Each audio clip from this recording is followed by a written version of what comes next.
Hey guys, today we're going to do a live tutorial of Google Search Console. Google Search Console is the greatest gift that the Google gods give us, SEO professionals. Whether you're a beginner or you're an advanced level practitioner,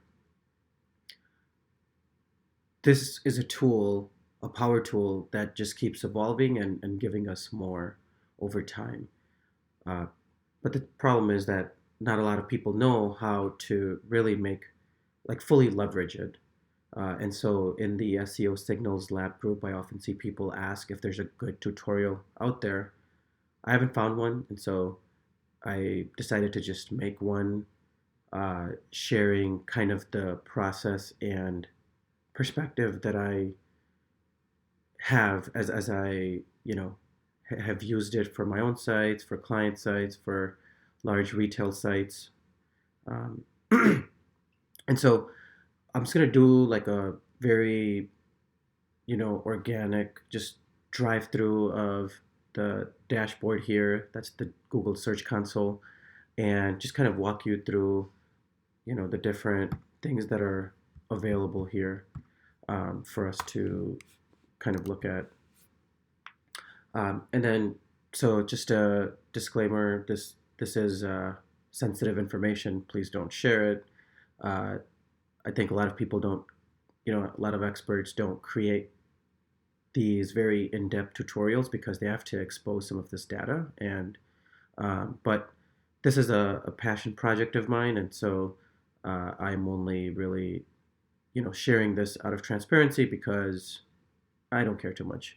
I have a plan with my site here, and I'll follow that. So now, for whether you're a beginner or again an advanced level user, I'm just gonna go through whatever the most important kind of features are here, or I'll try to start there and focus there, um, and then hopefully you get some value.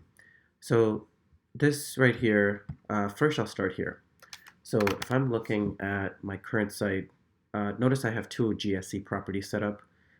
One is the canonical domain that's being indexed. So this is, I know for sure I want the secured version of HTTP, and then I want a non or a naked subdomain. So it's just timelessbasketball.com.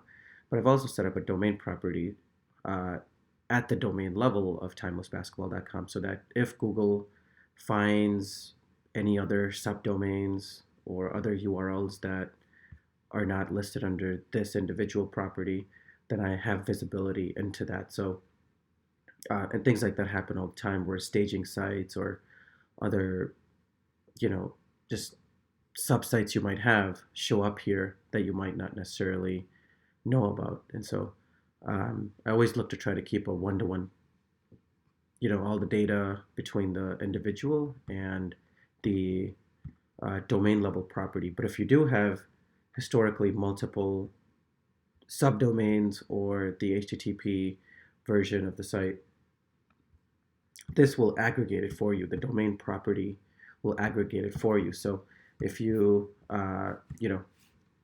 have any sites and you generally just have the URL prefix, which is the individual property, uh, you might want to, I highly recommend that you set up a domain level.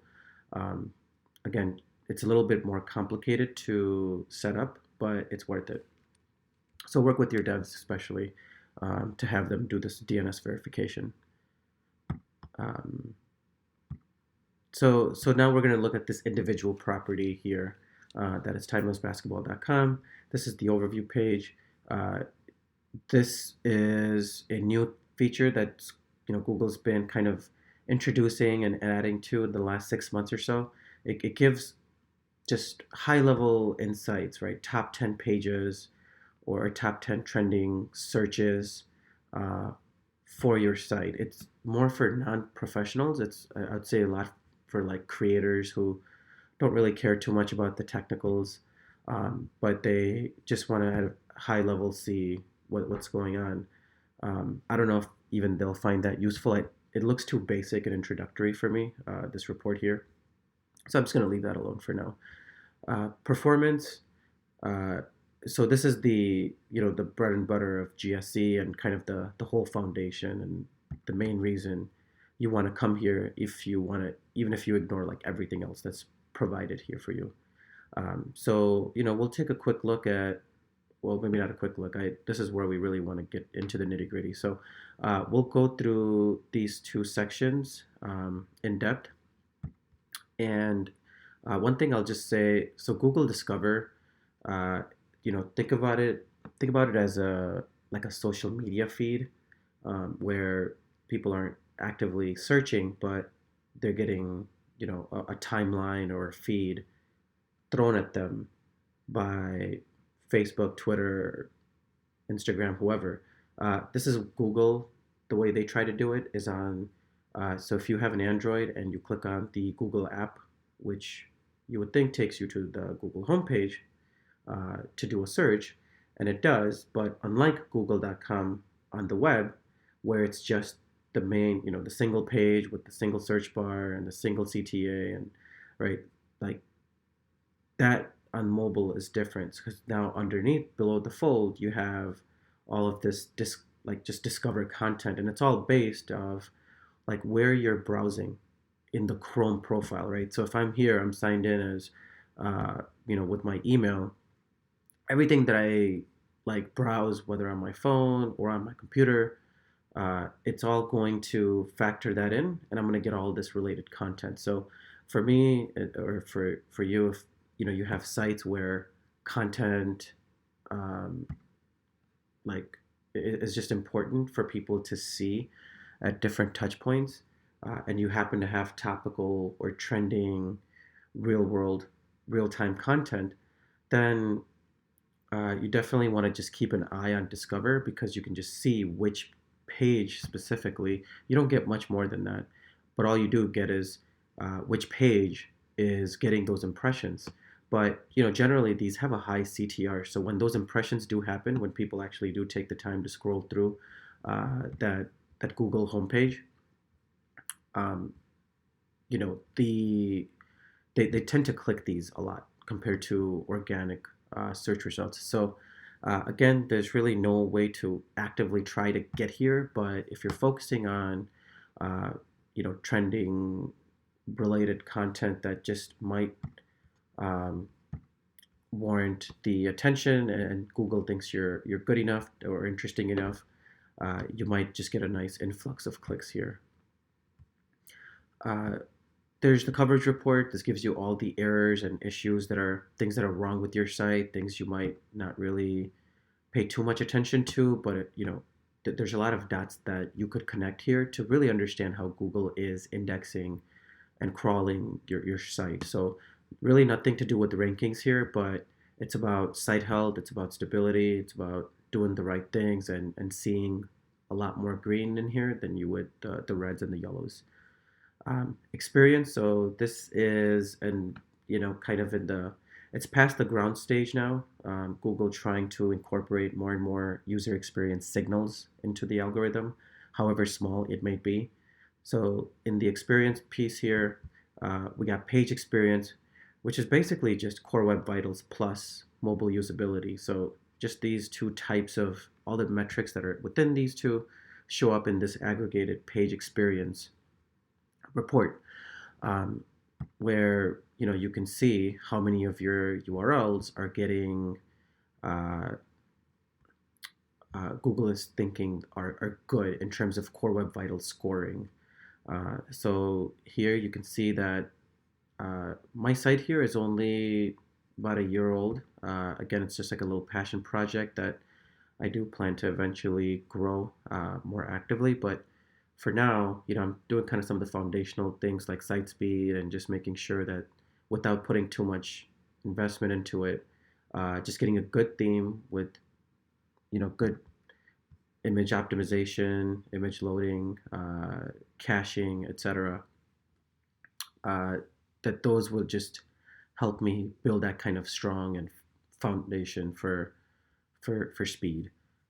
So it looks like we're heading in the right direction here.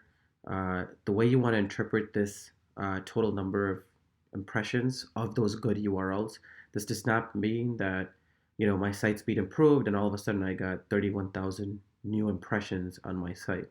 No, these are the same impressions that you'll see in your performance search results report.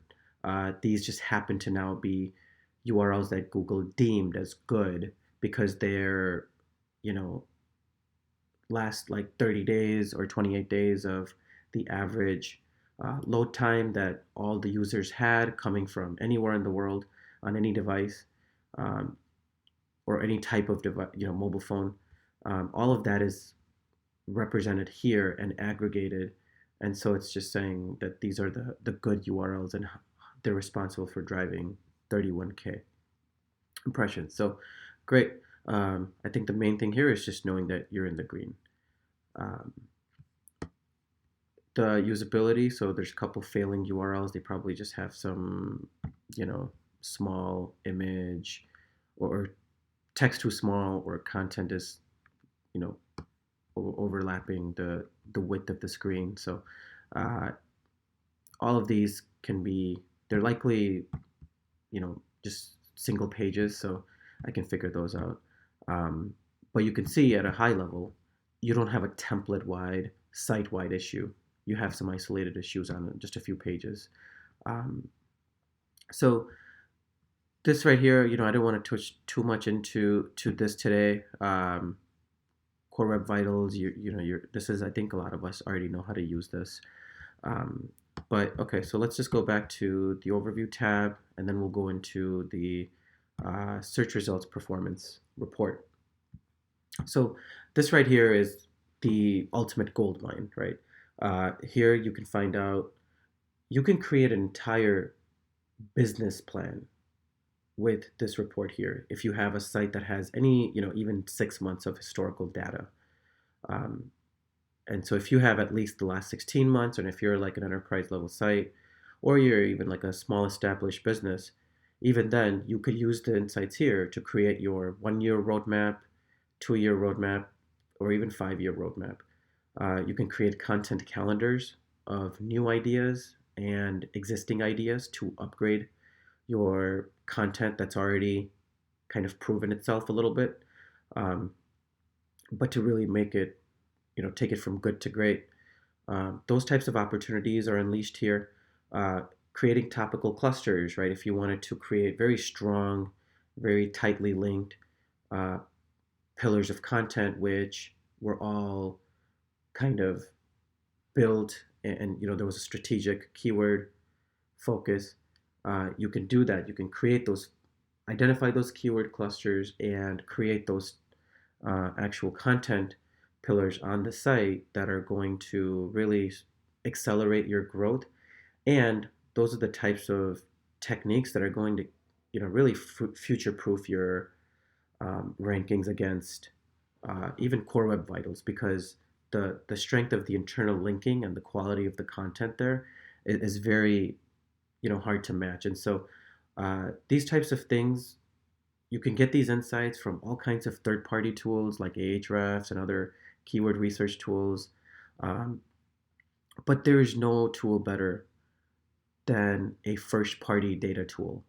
And in this case, for us as SEOs, you cannot possibly look at any other tool to be more effective, to be more truthful, to be more actionable than this. Unless, like I said, you're a brand new site, you started today, and you don't have anything, and you want to get somewhere. So in that case, you want to use Google Ads to do some keyword research, or you want to do, Ahrefs Keyword Explorer research. Um,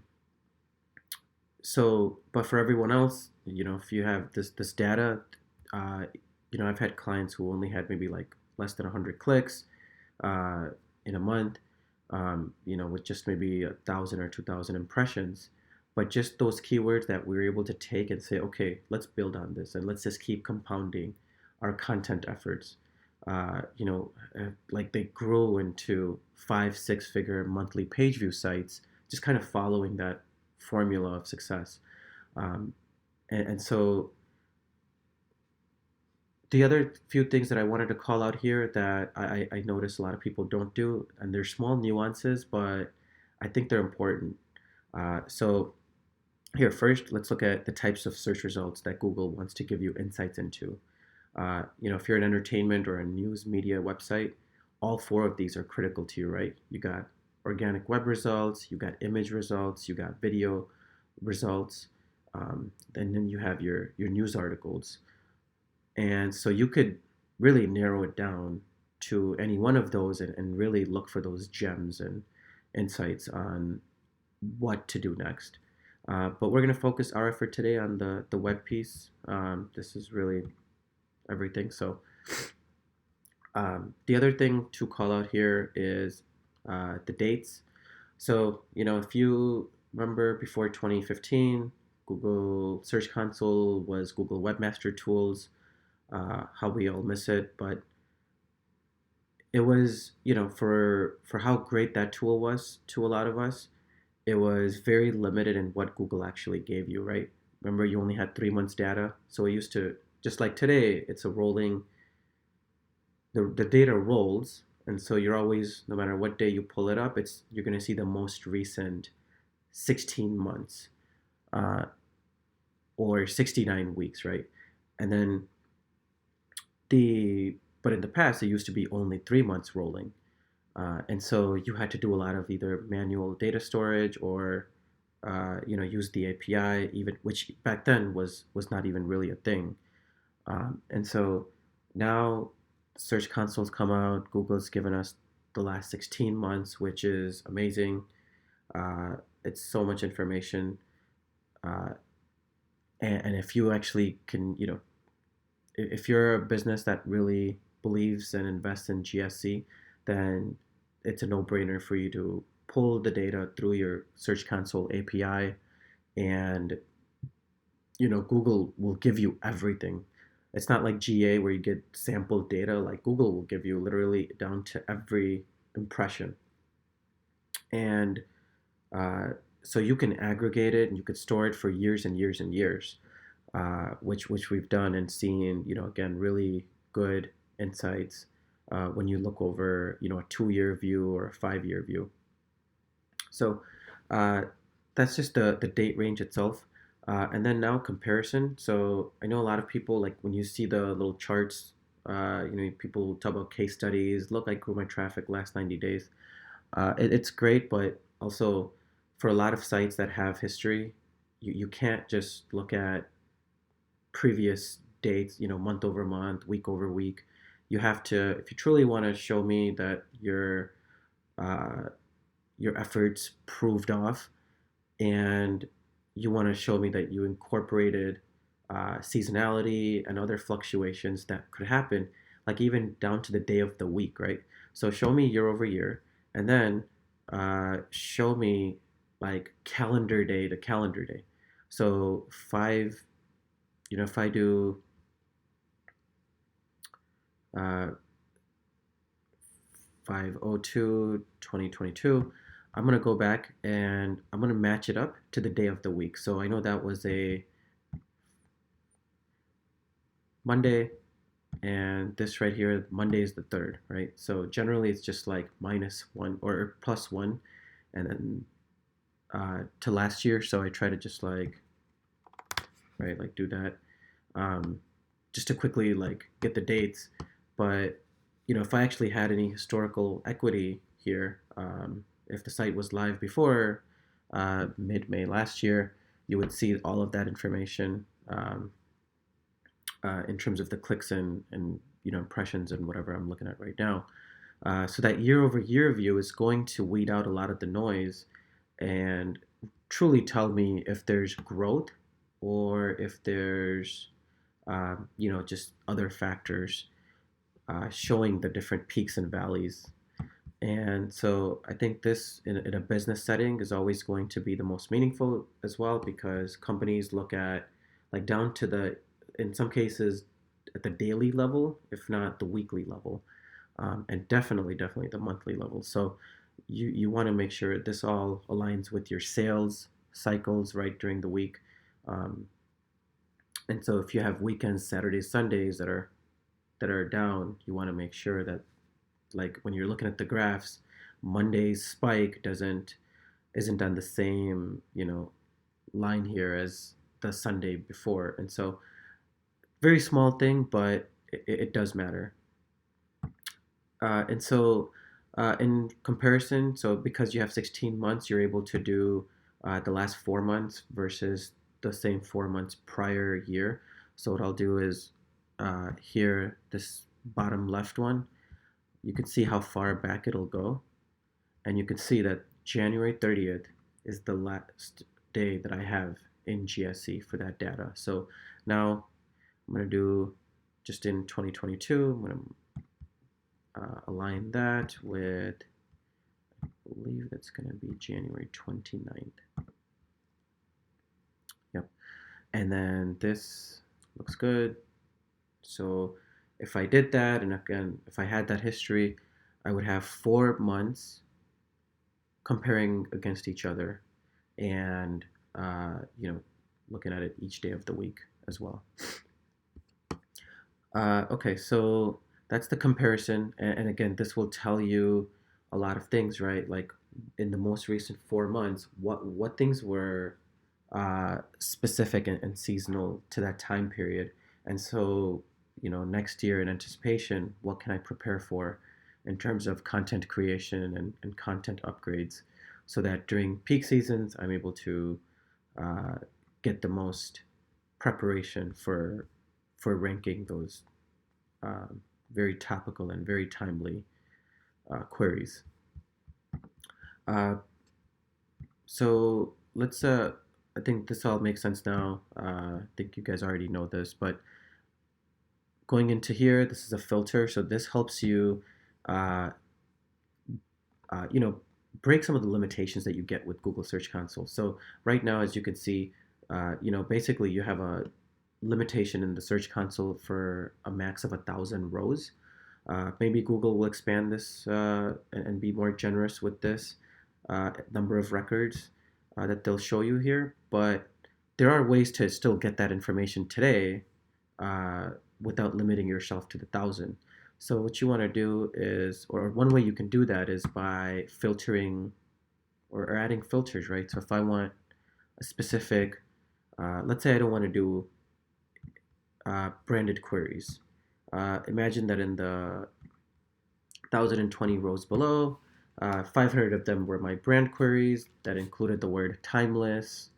Um, then I can say, okay, if I want to filter those out, so I will do doesn't match. And so here I can use regex, which is again a beautiful thing that Google gave us, which allows us to do very specific like filtering and setting the conditions for those filters, so that you're not just having to, you know, do it using just URL contains. So anyways, let's go here. And so what I'm doing is adding a pipeline here. As an SEO, you should definitely take the time to practice using regex, using these filters here to say, okay, what is going to match, or what do I not want to match in terms of all the queries that show up here. So here I'm saying if a query contains timeless, don't show it. If it says timless, which is a misspelling, don't show it. Here, if there's a space in between or whatever, right? So I could continue to keep doing this, but you get the point. And so once I do that, okay, so it's going to get rid of all of that. And now it's going to give me only 1,000 branded queries. So Google will still give you 1,000. It has thousand, like Google itself in the Search Console have maybe tens of thousands, maybe even millions of rows of data, depending on the size of your site. Um, but if you continue to apply this filtering here, what it's going to do is it's going to make a call to that backend, and it's going to fetch you 1,000 new rows here to that meet your query here, your filter here. So this is one way you can kind of exceed that, right? You can apply different filters. You can also use like the page level filter to say, okay, if I only want to look at specific page types, right? And I want to know how much traffic I get to my, like, what are my top category and product pages. And so if on my website, I have to ask myself the question, what is my category URL pattern and what is my product URL pattern? So let's say if I'm on Shopify, I have a collections. Collections is usually like the category or subcategory result page, right? Or product result page. Product listing page is another variation of nomenclature. And then on the product detail page, maybe I think it's just /p. I could be wrong, but so you're saying here I want the top 1,000 that's either from this page type or from this page type, right? And so if I apply, it'll give me 1,000 rows there of those pages. If I want to do just the product, I can get 1,000 product pages. Then I can do a separate query and get 1,000 category pages. Um, so Google will give us that, and we are able to kind of do that within the Search Console dashboard.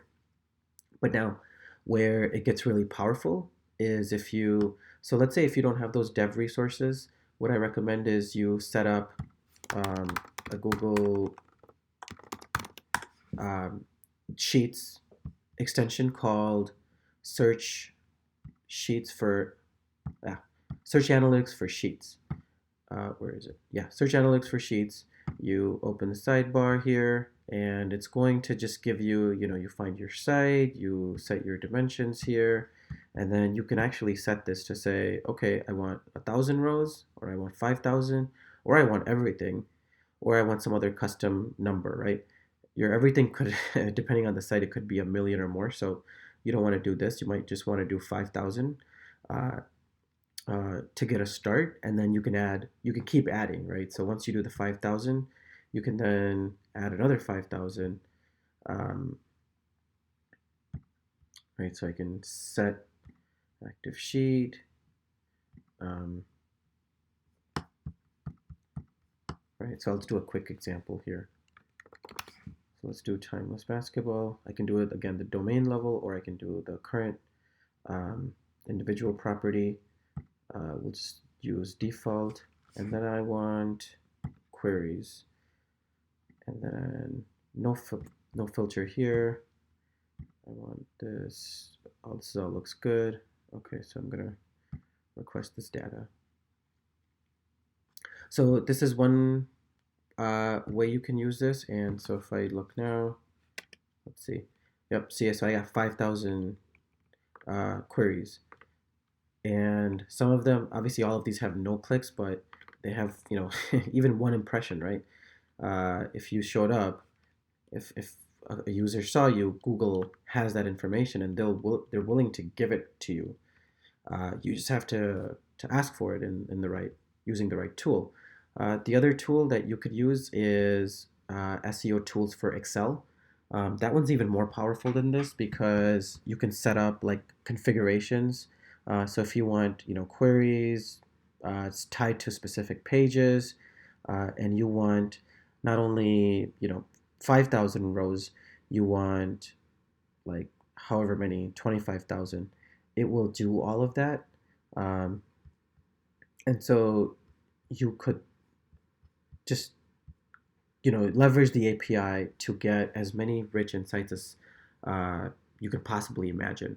And then if you happen to have imagine if you have a server that a dev sets up for you where all of this data, it just gets stored every day. So you automate it, so if you connect the actual GSC API into your data warehouse, um, you can set up these daily queries to say, okay, every day I want to query, uh, you know, again, as few as 10,000 or as many as 1,000,000 records.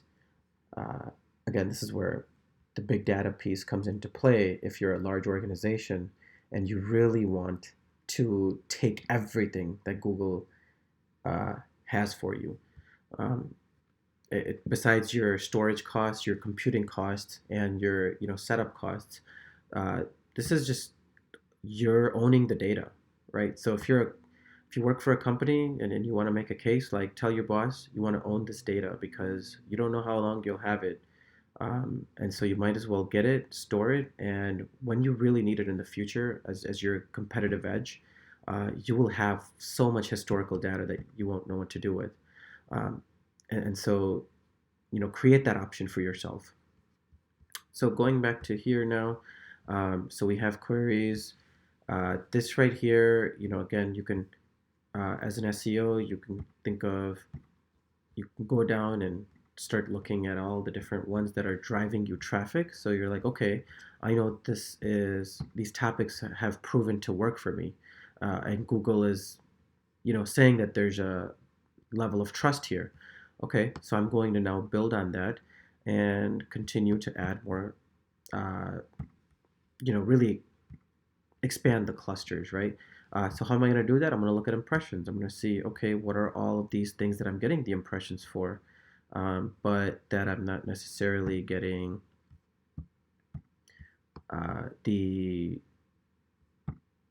click through on, right? So low click through, high impressions means you likely need new content to try to rank for that query. It's not relevant enough to show it here. So here I got, queries that are okay, 0.5% CTR, so it's getting there, it's improving. Um, and so some of these, though, basketball ball, okay, what kind of basketball balls or what kind of basketball ball should I buy, right? Those types of queries now I could try to uh, create and then, interlink it with my shooting articles and etc. I can learn how to, or I can see here that, hey, look, for my shooting article, I'm getting a lot of queries for how Michael Jordan shoots, or how Steph Curry shoots, or how Reggie Miller shoots, right? So I'm going to create a whole new series of pages on how professional NBA players, what their jump shot form looks like. So if you, as a player, wanted to copy their technique and see if it was effective, I can create a whole list of pages for these different players to show how effective their shooting was, how like their show their different shooting stats. I can show pictures of kind of what they do differently as they shoot the ball, right? And so now all of those can then link back to my main, you know, this is like my bread and butter topic right now because I haven't really created anything else. I started with the whole shooting side of things, and so this is getting a lot of traction, and it has the most search volume. And so if I want to really dominate it, I know I have a lot of other competitive sites to go up against, like WikiHow, freaking WikiHow. And so if I'm gonna beat them, my domain authority is like zero. There's like zero backlinks or anything to this at this point. So like, this is purely all a content play for me, and it's gonna have to come from establishing that topical, you know, trust factor with Google by really creating, strong, like all of these are entities, right? Sean Marion, Michael Jordan, Peja Stojakovic, all these players are within that basketball knowledge graph. And so if I am able to talk about all these different players and have that statistical information, that continues to build that, trust with Google and help me rank for a lot of these search terms. So the general idea is that I know what my next steps are going to be. I'm not just going to shoot in the dark and say, oh, I want to create an article for rebounding now or an article for, health and conditioning. No, I'm just going to do a little bit of that, but I'm going to spend 80% of my time creating and building on what's already working. Uh, so now this next tab here, so we looked at the queries tab, the keywords tab, but now we'll look at the pages tab. One final note on queries. If you actually put the effort in to do the GSC API, guess what? You could also build your own in-house rank tracker using just Google Search Console as the data source. And so, I think a lot of the pros already understand the pros of that uh, method, but I'll just go ahead and say it. All third party rank trackers, the way they have it set up is that each day or each week they have all these different proxies just kind of set up, and they're all static, right? So the proxy or that IP might live in Oklahoma City, and another one might live in New York City, another one is in Florida. And so all of those are just singularly just tracking, one keyword or just one set of keywords. And so now when you do, you buy ring tracking service and you're paying for 1,000 keywords, those 1,000 keywords are just, just set up in one location, and they're searching one type of device, desktop or mobile, right? And so now you're supposed to go off of your rank tracking for every search that's actually taking place in the country on every different type of device, where Google has so much personalization in play. Not to mention if you have, if you're signed into Chrome, these little proxies are just they're scripts and then they're bots, right? So there's no real user behind it. They'll try to mimic it, but at the end of the day, there's no Chrome profiles that Google trusts. There's no, right, like Gmail addresses and everything. So here, as Google, the average ranking position that you have here, this metric here otherwise is very meaningless when you look at it at a site-wide level or a page type level.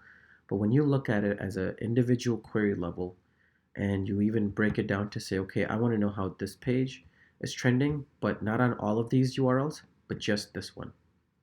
This is my main one. Uh, and so what is the actual average ranking for that day, for all of these actual impressions that I am getting, right? So I'm getting impressions, not just based off of what Google Ads is estimate is, or Ahrefs clickstream data estimated is. This is actual 29,400 searches taking place, where the user typed in how to shoot a basketball exact match, and my result showed up in their viewport. And the average ranking over time for each of those searches is about 8. And so this right here, to me, obviously now this is limited because at first, you know, I might not have had as much visibility. The rankings just definitely were could have been all over for like if I'm on desktop versus if I'm on mobile, depending on those personalization settings. But I can see here now, okay, my mobile rankings, where most of my traffic is potentially coming from, um, it's like this is what it is, 7.6, right? Those tools are not going to give you this level of detail. They're just trying to show you their graphs look a lot more cleaner and nicer, but because they don't have the daily fluctuations. Google here does show you, for whatever reason, there's these wild, sometimes massive daily fluctuations, and then there's some stability. So, like, you can really look at it mobile, desktop, or tablet. I just combine mobile and tablet usually into one versus desktop.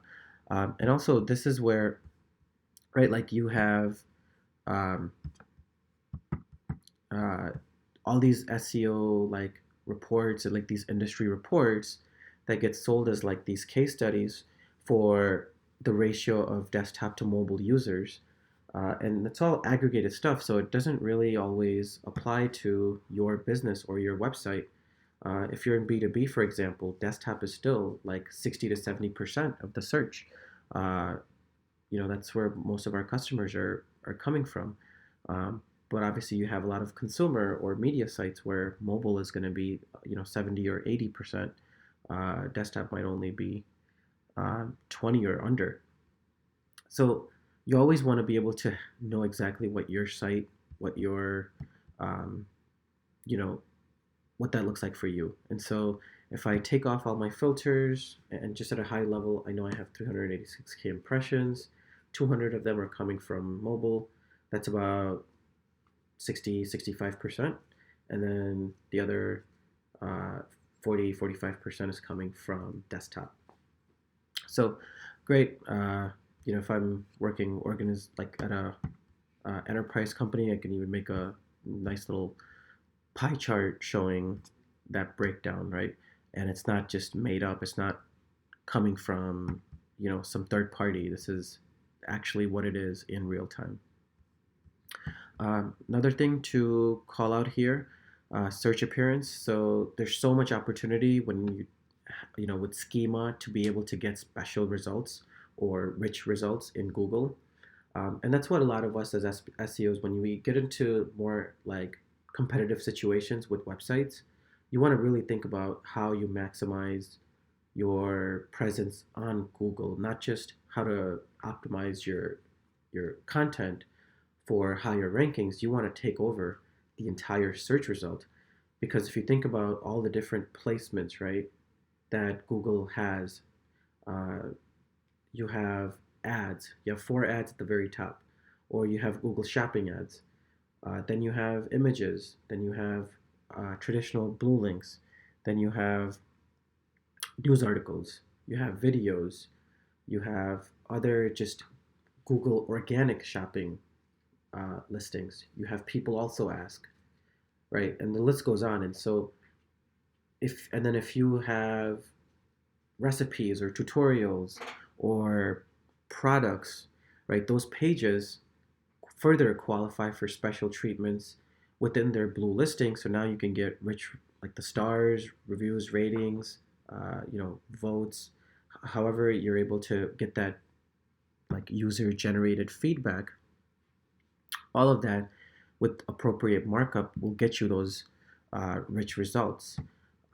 In some cases, you get the featured snippets as well, but the general idea here is that if you make your web pages very machine friendly or very machine readable, and you make them, just specifically the semantic HTML of the pages and the schema.org that you could apply, right? This the schema vocabulary that you could inject into the JSON, the head of the page, to really tell the engines, okay, this is the structured data version of the page that's written by a human here. And so by properly doing that and creating sound fundamental uh, web development, content creation practices, you could maximize, get a whole list of the different types of appearances, and then those appearances, now you're able to, in the blue links, you could only really have maximum of 2 placements. But if you are able to do these things, you could be seen multiple times on that search result.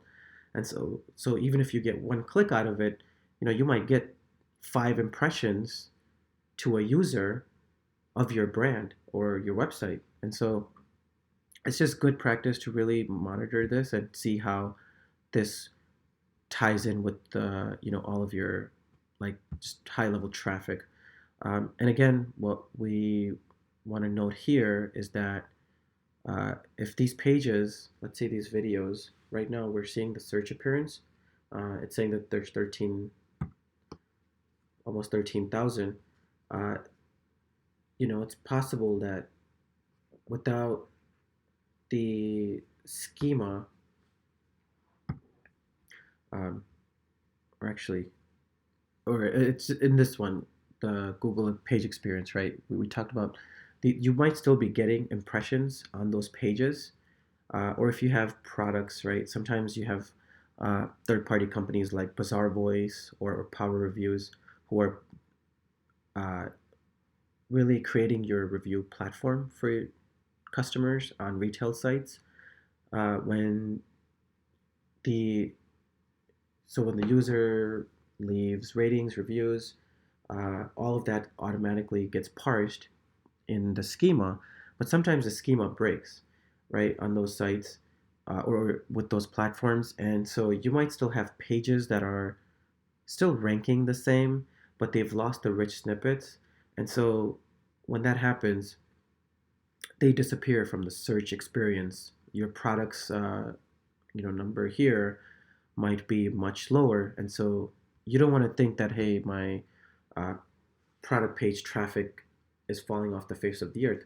The traffic is still there, but it's still a concern, and you want to make sure that you hold those companies accountable for fixing the schema immediately, because at least once a year, I guarantee you, if you've worked with these types of websites, you've probably seen it where your product schemas have disappeared and you've seen like this huge drop off, and then it takes a few more weeks at least until they escalate it and fix the bug that caused it. And so and so be very careful of that and use these reports here to really understand if there's any technical or schematic disruptions on your website. Um, and then let's see, countries. So, depending on what type of business you have, if you want to take your business global, you could identify, you can see here what your main countries are. So for me, of course, it's going to be the US, but I didn't know that Philippines drove in my second largest or second most impressions. And so, okay, now that's on my radar. Canada, no surprise. UK, Australia, really no surprise. But, imagine if I have the ability and the resources to be able to translate some of this content in Tagalog or really make it more hyper local for the Philippines audience. I could continue to really grow my total traffic from there as well, because it's not going to be as competitive as the US is going to be. So I might have fewer impressions, but with the higher click through rate. So here we can see Philippines has a 2.6% CTR. US only has 0.7. So if I want to just really continue to aggressively grow, I could maybe leverage Philippines and try to really move the needle there, and then continue to still get the traction in US and everywhere else in the world. But again, just globalization opportunities for countries that have business presence, um, or for businesses that have presence in many different countries. This is a good view into how your organic traffic is performing in all of those different countries. So that's the performance search result report. The one final note I'll make, and this is more of like a rule of thumb, is when it comes to content optimization, or really just knowing where to strategically focus, um, oftentimes I look for the ratio, the power principle, Pareto power, or the Pareto principle is the you know the 80-20 rule. But instead of 80-20, what I found with GSC in probably like the hundreds of sites that I've looked specifically just to try to get that ratio, what I found consistently is that about 5% of your total web pages are driving at least 95 or at least 90% of your total impressions. Meaning, I have 191 articles here, but if I take my top, say, just, you know, 5 articles, right? This guy here, this guy there, that's total 195 plus 30, 225, plus another 25, 250, plus 15, 260, 265. So like out of, if I divide that by 386, just those 5 pages alone are, more than like 60-65% of this traffic. And then it quickly drops off here or after here, right? So the first 10 right here, this will definitely get you to 80%, and then the rest will, like, they just really fall off quickly. And so now if I knew that, and if I just said, hey, these top 10 articles here, let's just really focus on them. So either clusters out of the ones that are already here, or create. So like I have one on dribbling and ball handling. Create separate clusters, and I have another one here that's about basketball equipment. Okay, another cluster there. And so if I just take those and then I start to interlink a lot of these other related ones to these guys here, uh, and then if I go into each article and I use some sort of a surfer SEO or one of those correlation tools to add entities and keywords into my content, okay, great, I can increase my CTRs of these these top 10 here. That is going to be the fastest way for me to, if I wanted to double or triple my clicks, focusing my effort there as opposed to just trying to create another, like 10 new articles, or just trying to sheerly do it with volume. It's not going to work. We're going to have to do it with quality. And so I will always want to make sure my top 10 have, are treated like power posts, and they are leveraging their internal linking, and they're benefiting from internal linking uh, in a very optimal sense. So, and the way I could find that out is I could go here, I could go to, there's a links report here, which not a lot of people use, but there's an internal links report. And you click that, and compared to, like, you always see those in-links scores on Screaming Frog and like Ahrefs. If you do a site audit, it'll say, oh, this page has this many links, internal links. But that's just a crawler doing whatever crawl that it just did. It's not Google and how Google, like, indexes your site. So here Google's saying you actually have 3,100 links, and each of these pages are getting about 116, or this one in particular got 116 links. And so, right, if I were to know how many pages Google has in the index on my site, I have about 112, 115, right? So this to me tells me, okay, every page on my site is linking to this category, and to similarities to this one and this one and this one and this one. Makes sense. They're probably in my main navigation, just like my homepage link. But so what I do is I'll export these links and I'll create I'll group these URLs into homepage, category pages, and blog posts. So all of these are my blog posts. And now, if you remember, I have in my GSE, I know my impressions are, my main page is how to shoot a basketball. That has 96 links. But a lot of these other posts here have, at least 10 more. So what could I do to increase and get those links here? And so I'll know that this might need some link love. Conversely, or even worse, if I have a page, right, that is only like this basketball ball review, that was one of my top pages. It only has 12 links. So how do I juice this, this page a lot, or significantly?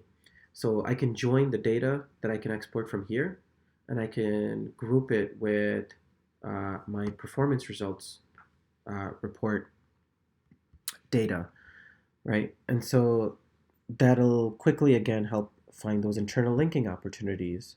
And this is again coming from Google and not from anything else that's not like a source of truth. So speaking of then internal links, we can just quickly look at the external links. So you could see where your top pages are linked from, your different sites. Again, I know like Ahrefs is going to be a better like source to get all of the competitive domains and to really see if you have more than 1,000 domains linking to you, right? Like what those 30,000 domains might be. But Google does give you.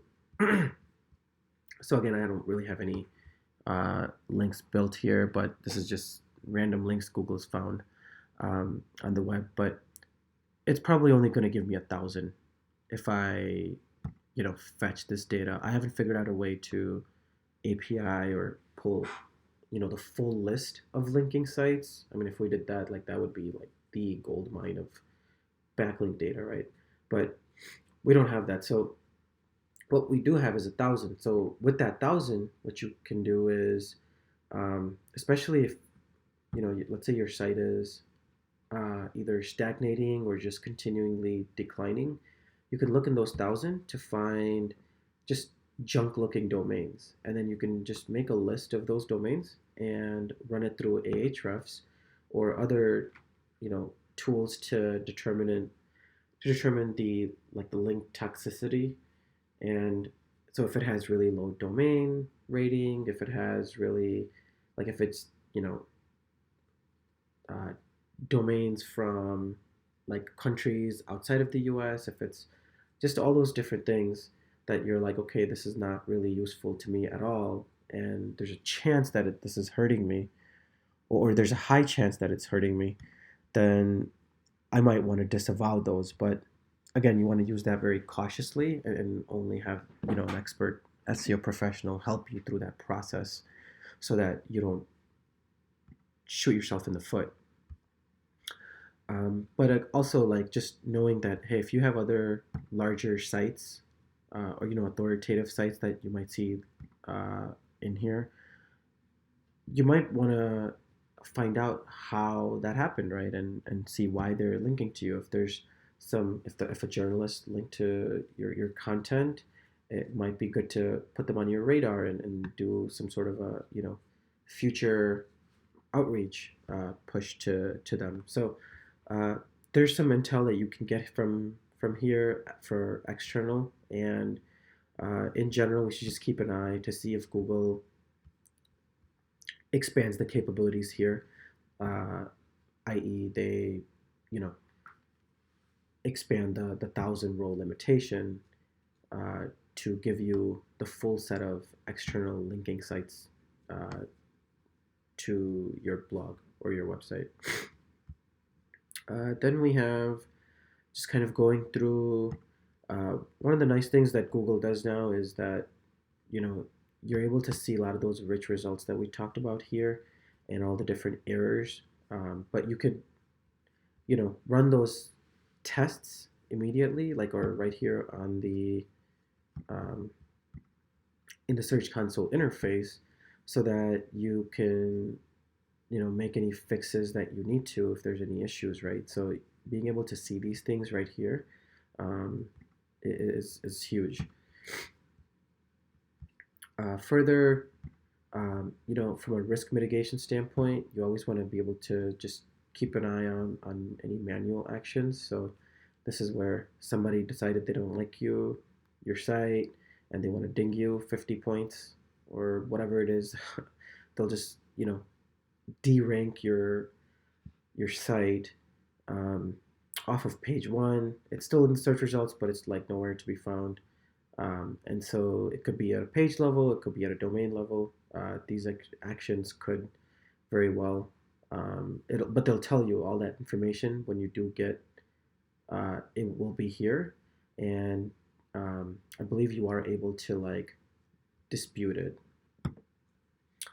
And then there's the security side issue. So this is a very powerful feature because I did have a client one time in the source code. If you or not in the source code, but if you look anywhere on her page in the front end, you could never tell that she had all these like bad pharmaceutical links and content hidden in the source code, and that's because a Russian either bot or just some sort of a spam attack got in her. They hacked into her WordPress admin and was able to inject all of this spam.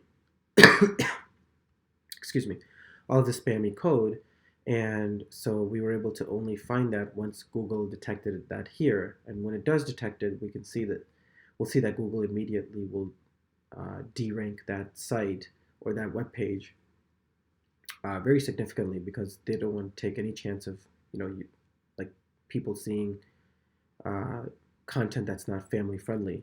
And so uh, check here as well if you notice rankings are going down for whatever reason, especially if you have not the most secure sites in the world. WordPress can be very easy to hack at times, and so you know unless you're not unless you're using like very sophisticated technology, you might want to check in here from time to time. And then a lot of these legacy tools, rest in peace. They were part of the old webmaster tools. They allowed you to, like this one, see all these, your hreflang tags be presented here. Um, give you a lot of indications you were on the right track. There were other parameter tools that allowed you to, without dev help, tell Google what to crawl, what not to crawl. Um, and so those features are no longer available. The robots.txt tester, I do miss that feature as well. It's not in here. There's a chance maybe Google will bring a lot of these back and maybe make them even more useful. Um, we'll see. We can keep our fingers crossed. But if not, there's just enough here for us to really understand our website. There's coverage reports that tell you how Google is indexing your site, how they're running into errors, different issues. There's URLs that maybe they're crawling but not indexing. There's canonical issues maybe. There's no index meta tag issues, right? All of those are broken out here. It's almost like a server log analysis done by an external crawler. And so you can use these reports to take technical action and work with your devs to really clean things up. Sitemaps, self-explanatory. Removals, this right here, if you wanted to remove content or specific, like either at a subdomain level or a subfolder level, you can just make this request here and either just, again, same URL or like a prefixed URL. You click next and it's going to like start doing that almost immediately. And so I think then this moves into outdated content tab. But yeah, so this does happen very quickly. Use it as your own discretion. And that's kind of it for, oh no, let's do this one last time. So oftentimes I see people are mentioning, hey, my site is on JavaScript, we're changing to React, and uh, or the site is on React, but I don't know how much of my content is getting indexed. So something you could do is you put the URL in here in your GSC and inspect it. And then you can, in the code, right? So let's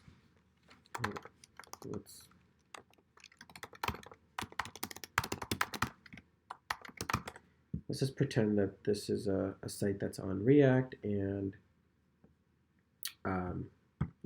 we want to do so this is a good first pass that, okay, at least Google's seeing the pages and it's indexing it, and there's certain enhancements that are on the page that it's also indexing. But let's take a live URL look to see if Google fetches this page right now. What is the code? What is the source code that it sees that ultimately determines what gets indexed and what does not? So then I could separately on that page in the front end UI just click around different elements, right, that are important for my ranking and indexing. So if I have specific H1 text, or if there's specific links, you can click View Tested Page, and then in the HTML, do that specific search, right? So that you can then see here, like, does it show up in here? They really need to fix this, like, screenshot feature. Like, why not just screenshot the whole full web page? They only show you what's like above the fold, so you can't necessarily click around anything. And this page is also good because what you want to check for here is that so there's a list of page resources that this can show you, And so you can check to see, right, like if you have JavaScript files that are critical for rendering, you want to see if they're actually being loaded. And if so, then you can be more confident that uh, your content is going to get picked up by Google. But oftentimes, what I see is that it's resources that were not loaded. And so when you, right, so when you see this, uh, I have it's showing everything was loaded, but oftentimes if there's third-party APIs that are generating content on your website, um, those if they're not loading, then Google is not indexing that content. So the Bazaar Voice or like the Power Reviews example I gave. So if you have product detail pages where you're using a third-party review platform, and you want to see if that all that review content is in fact getting indexed, um, so you can check here, uh, and so definitely very applicable to e-commerce sites, but this could happen to anybody, right? So you might have separate JS files or other files that just are not rendering, and so you're not getting full credit for your content. So the inspection tool is, I think, one of the best things that Google has done for technical auditing. And again, there's a lot that if you sometimes take the time to read like these questions, like there's very good information in here. And then there's the enhancements. So you're able to just at the page level see what all the different schemas are that are either erroring or just showing in green. And so just a lot that you can check off to say yes, like you're doing what needs to be done from a crawl and indexation standpoint. And then if there's a new page, you can request indexing here, or if you updated content, you can do it. So it's going to take, um, you know, put it in the queue, and Google will try to priority index that URL. So that's all the time I have today to kind of look at this. There maybe in the future we can do a more specific drill down when it comes to coming up with content ideas. But hopefully this gives you a view of how to get more value out of the Google Search Console. And again, if you are an SEO for a long time and you really want to use and leverage this information at the next level, I highly recommend using SEO tools for Excel and creating, like at least start to store your own data. And then if you have the resources or the influence to get the resources, uh, connect the GSC API and set up all kinds of dashboards where you can join external search data, which is again first party, as true as it can get, to your on-site engagement data, right? Your business intelligence, so your revenue, your lead gen, whatever your goals are, you can use the URLs and queries and join that data with, uh, customer data, and now you can create these full pictures of really what's driving your ROI. And so, and you can do that over a long period of time without having any restrictions that come with the interface here. So hope this helps. Best of luck. And if you have any questions, you can reach out to me in the Facebook group SEO. Excuse me, SEO Signals Lab.